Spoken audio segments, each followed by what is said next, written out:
Why, when you've done this, would you want to run for governor again? Well, it's pretty simple. My love for the state, my concern about sort of the path we're heading on, and the tremendous opportunities that I see embedded in this fiscal crisis. I think how we manage these next 2 years with a $2.5 billion hole is going to determine whether we go the way of California, which is a state that's in utter fiscal and political disarray, or whether we bring the state back together and move beyond this stronger and more united. And I think this is going to be a session where there'll be a premium on understanding the budget and state agencies, because we're going to be in a downsizing mode, there's no question about it. And I think I have some perspectives and some hard lessons learned that can help the state through the next few years. I wanted to ask you about that. Running for office again, and particularly one you've already held, what, if anything, you think you learned from doing it before, or that a way you've changed or the state has changed that made this something you really wanted to jump into? Well, there definitely have been some personal growth, and there are some lessons that I've learned. One of them seems obvious now, but didn't at the time, that we need to stop trying to manage Oregon 2 years at a time around a biennial budget.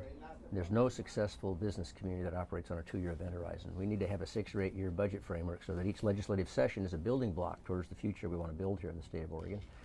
I think another lesson is, I think to some extent I didn't use the pulpit, the bully pulpit, to the extent that I could have. I came out of 14 years in the legislature and was kind of a 91st legislator, if you will. It's very important to be involved in the legislative process, which is, I think, one of the reasons I got a lot done with a legislature controlled by the other party. But I think it's very important, particularly now, to use that bully pulpit to kind of set the agenda, to communicate with Oregonians at large. And I guess finally, I just think the state is being torn apart by partisan politics. I think our nation is being torn apart by partisan politics, and I believe it's critically important to try to create an Oregon center, not a Republican center or a Democratic center, but an Oregon center that's all about solving these problems for ourselves and for our kids. So you probably answered this a million times, but we constantly read the old quote, Oregon is ungovernable, from back when you were governor. Obviously, you don't feel like that now. You feel like you have something to offer and a path to follow that makes it governable. Well, you know, it's interesting, that quote, I've never been able to find it recorded or written down anywhere. There's a context to it. And what I did say is that I was concerned that Oregon was going to become ungovernable if the objective of political debate was all about the acquisition of partisan majorities rather than using those majorities to solve problems. And I'm even more concerned about that today than I was 8 years ago, because, as I said earlier, I do think that we are very, very close to going down the road that California took, which is a state that I think is ungovernable. You know, it's teetering on the edge of bankruptcy. It doesn't have the capacity to act in the public interest anymore. Oregon's better than that. Oregon's not California. But I think unless we can get ourselves together to get through this very difficult, at least the next 2 years, from the budget standpoint, that's where we're headed. I don't think we need to go there. I would wonder about the economy, obviously, and jobs. Everyone knows somebody or themselves have lost their job, or they're concerned they're going to lose their job.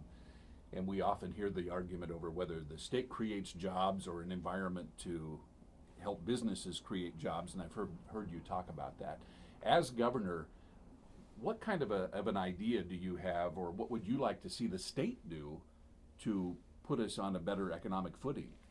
Well, first of all, job growth really comes in the private sector.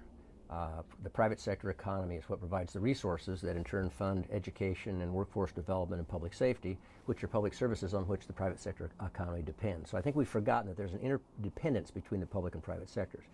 First, we need access to capital for small and medium-sized businesses. They need money it's sort of below the radar screen of a big bank like Wells Fargo. We've got our community banks in crisis, so they need those small loans. And I think one of the ways we can do that is by looking at how we invest some portion of the Oregon Investment Fund and the Oregon Growth Account, the pension funds. Right now we pay $320 million a year to out-of-state money managers who invest that money somewhere else, and only $8 million to in-state money managers. I think we need more balance. There are tremendous opportunities in Oregon for investment in the Oregon economy.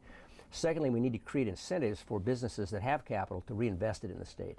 And one of the things we're looking at is some modification in the capital gains tax to defer a portion of that if those dollars are reinvested in an Oregon job-creating entity. And third, I think there's huge opportunities for direct foreign investment from countries like China that have huge currency reserves they need to park somewhere. So I think we have to deal with that, the access to capital question. And then the other big opportunity for immediate job creation is in large-scale energy efficiency projects, starting with our public school buildings. We've got 93 million square feet of building in our primary and secondary system and they spend between 24 cents and $2.10 a square foot for energy. Huge opportunity to retrofit those buildings, creates good middle income jobs in every community in Oregon, because even rural areas as well as urban areas have public schools, reduces the cost of operating our schools, and frees up capital that can be reinvested here in the Oregon economy. Speaking of the schools, and a lot of us have kids in school, and a lot of people have kids that were trying to get into college, and it's not an easy thing anymore. As far as funding of education, what kind of a model or what kind of an idea do you have to maybe get this thing under control? We have every school district saying we need to cut programs, we need to cut teachers. What's your take on where we can do better with education at all levels? Well, let me say, first of all, that education is underfunded at all levels, and that includes early childhood investments as well, which are very important to ensure that kids get to school ready to learn and don't have an achievement gap. Unfortunately, I don't think we're going to see a big infusion of revenue into our public school system in the next 2 years because of the size of the deficit. So what we're going to have to do is we're going to have to create a more transparent budget process so we can target the resources we do have in a way that gives us the biggest bang for the buck in the short term, and create a strategy for reinvesting in our schools as the private sector economy begins to come back. And part of that, I think, is trying to ensure at least 2 years of post-secondary access for all graduated, motivated Oregon high school graduates. And we can do that by pooling the state's resources that we use for tuition assistance. And this would be a shared responsibility model, what the students can afford, their family can afford, and the state coming in to try to help on the back end. My dad was a member of the Greatest Generation. He was in Patton's Army, and when he came home, a grateful nation gave these GIs the GI Bill, a free 4-year education, which was probably the greatest social and maybe one of the greatest economic programs of the last century. And today, when kids actually need post-secondary education to get into the job market, we've created these huge financial barriers. So we'll try to get some additional resources, but I think the most important thing we can do in the short term is to create a better way to prioritize and target those resources as part of a 6 or 8 year plan to fully fund our schools. You talked about there are a lot of people who didn't vote in the election the last time you ran. And I know that campaigning is, I don't want to say second nature, but you've been through a lot of campaigns in the legislature and 2 terms as governor. If you had a chance to knock on the door, or in this case the computer screen or TV screen of people who live wherever they are in Oregon, what do you want them to know about John Kitzhaber that you believe would convince them that you're the guy to be in this job?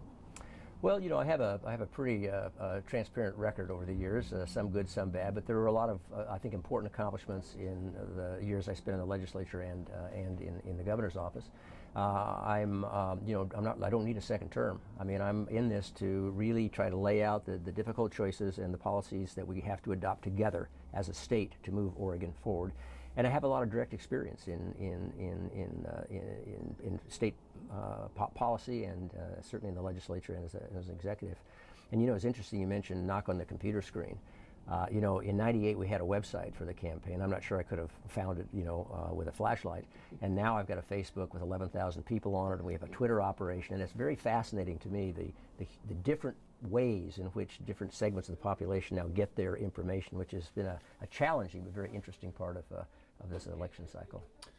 I was interested, and I think a lot of people have taken note of the fact that you're in a primary against someone who has been a great friend of yours for a long, long time. Politically, obviously you've worked together in Salem a lot. How challenging, how difficult has that been for you to campaign in an election with somebody that close? Well, it's been difficult. Bill is a very dear friend, and I'm sure will be a very dear friend after the primary. There's not a lot of daylight between us in terms of our voting records. I think what we bring is different experiences. I think the biggest advantage I have from my standpoint is having had 4 years in the governor's chair. I've dealt with 8 different budgets as Senate President or as the governor, and I don't think there's a lot of time for on-the-job training. I mean, we've got a huge potential crisis in front of us that we've got to manage our way through.